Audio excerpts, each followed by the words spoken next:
ఇవాళ విశాఖలో వైసీపీ అధినేత జగన్ పర్యటించనున్నారు. ఇటీవల చేపల వేటకు వెళ్లి సముద్రంలో గల్లంతైన మత్స్యకార కుటుంబాలను పరామర్శించనున్నారు. ప్రాణాలతో బయటపడిన కారు చిన్నాను జగన్ పరామర్శిస్తారు. మధ్యాహ్నం 12 గంటలకు జబ్బార్ తోట జంక్షన్ దగ్గర మీడియా సమావేశంలో జగన్ మాట్లాడనున్నారు.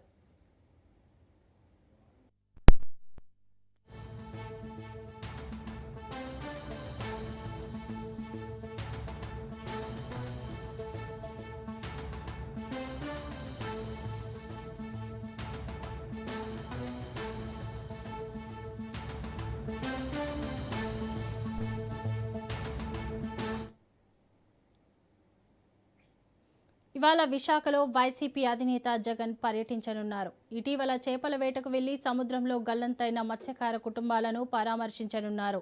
ప్రాణాలతో బయటపడిన కారు చిన్నాను జగన్ పరామర్శిస్తారు. మధ్యాహ్నం 12 గంటలకు జబ్బార్ తోట జంక్షన్ దగ్గర మీడియా సమావేశంలో జగన్ మాట్లాడనున్నారు. ఇక దీనిపై మరింత సమాచారం మా ప్రతినిధి కిరణ్ అందిస్తారు. చెప్పండి కిరణ్.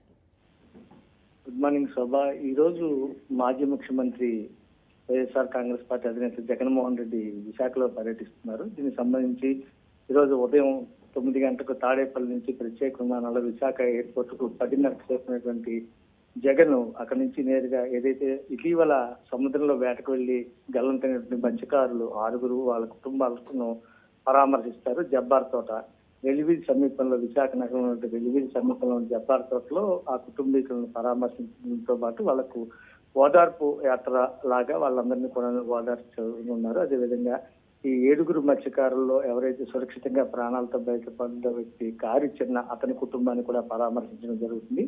ముఖ్యంగా ఈ కుటుంబాలకు ఏదైనా ఆర్థిక చేయూతనిస్తారా, లేకపోతే ఇంకేదైనా భరోసా కల్పిస్తూ వాళ్ళకి ఏదైనా హామీ ఇస్తారా అనేది ఆసక్తికర పరిస్థితి నెలకొన్నట్టుగా కనిపిస్తుంది. ఇంకో పక్క కారు చిన్నతోటి ఇటీవల ఆసుపత్రిలో ఉన్నటువంటి కారి చిన్నను పరామర్శించినప్పుడు జగన్మోహన్ రెడ్డి ఫోన్ సమాచారం ద్వారా అతన్ని ఖచ్చితంగా ఆదుకుంటాం, ఎటువంటి ఇబ్బంది లేదని చెప్పడం కూడా జరిగింది. ఈ బోటు గల్లంతు కట్టిన నేపథ్యంలో తన బోటు పూర్తిగా కోల్పోయిన నేపథ్యంలో తనకి ఏదైనా ఉపాధి చూపించాలని చెప్పి జగన్మోహన్ రెడ్డితో చెప్పిన నేపథ్యంలో అతనికి కూడా ఏదైనా సరే బోటు కొనుగోలు చేసుకునేందుకు ఏదైనా సరే ఆర్థిక చేయూతనిస్తారా అనేది కూడా తెలియాల్సి ఉంది. ఇంకో పక్క మనం చూసుకున్నట్లయితే మధ్యాహ్నం 12 గంటలకు వాళ్ళ ఓదార్పు కార్యక్రమం అనంతరం మీడియా సమావేశం కూడా అక్కడే జబ్బార్ తోటలోనే జగన్మోహన్ రెడ్డి ఏర్పాటు చేసి మీడియాతో మాట్లాడతారు. ఇంకో పక్క ఒక అత్యంత ఇంపార్టెంట్ విషయం ఏంటంటే మాజీ ఎమ్మెల్యే అక్కడ ఉన్నటువంటి స్థానిక వైసీపీ మాజీ ఎమ్మెల్యే వాసుపల్లి గణేష్ కుమార్ కూడా 2 రోజుల క్రితం అనౌన్స్ చేశారు.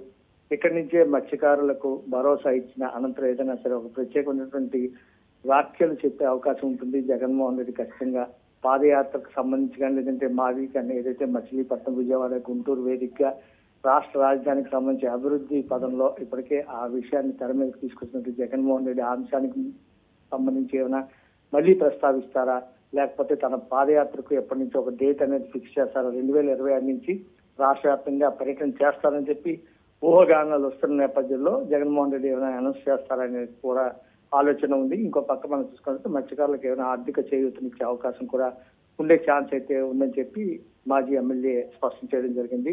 ఏదైతే జగన్మోహన్ రెడ్డి పర్యటన నేపథ్యంలో శాంతి భద్రతలకు ఎటువంటి విఘాతం కలగకుండా పూర్తి స్థాయిలో పోలీసులు కట్టుదిట్టమైనటువంటి ఏర్పాట్లు కూడా చేశారు. ముఖ్యంగా ట్రాఫిక్ సమస్యలు లేకుండా ఉండేందుకు ఆ ఏరియా బాగా గల్లీలో ఉన్న నేపథ్యంలో ట్రాఫిక్ తీవ్ర ఇబ్బంది ఎదురవుతుంది కాబట్టి పోలీసులు ఇప్పటికే విస్తృతంగా అక్కడ అన్ని కూడా ఏర్పాటు చేయడం, ట్రాఫిక్ ని డైవర్ట్ కూడా చేయడం జరిగింది. మొత్తం మీద మనం చూసుకున్నట్టయితే ఈ రోజు ఉదయం 10 గంటలకు విశాఖ ఎయిర్పోర్ట్ చేరుకున్న జగన్మోహన్ రెడ్డి ఆ కుటుంబాలకు వెళ్లి ఏదైతే జబ్బార్ తోటలో ఉన్నటువంటి మత్స్యకార కుటుంబాలను పరామర్శించి వాళ్ళని ఓదార్చిన అనంతరం తిరిగి మధ్యాహ్నం 1 గంటకు తిరిగి తాడేపల్లి వెళ్లే అవకాశం అయితే కనిపిస్తుంది శోభ.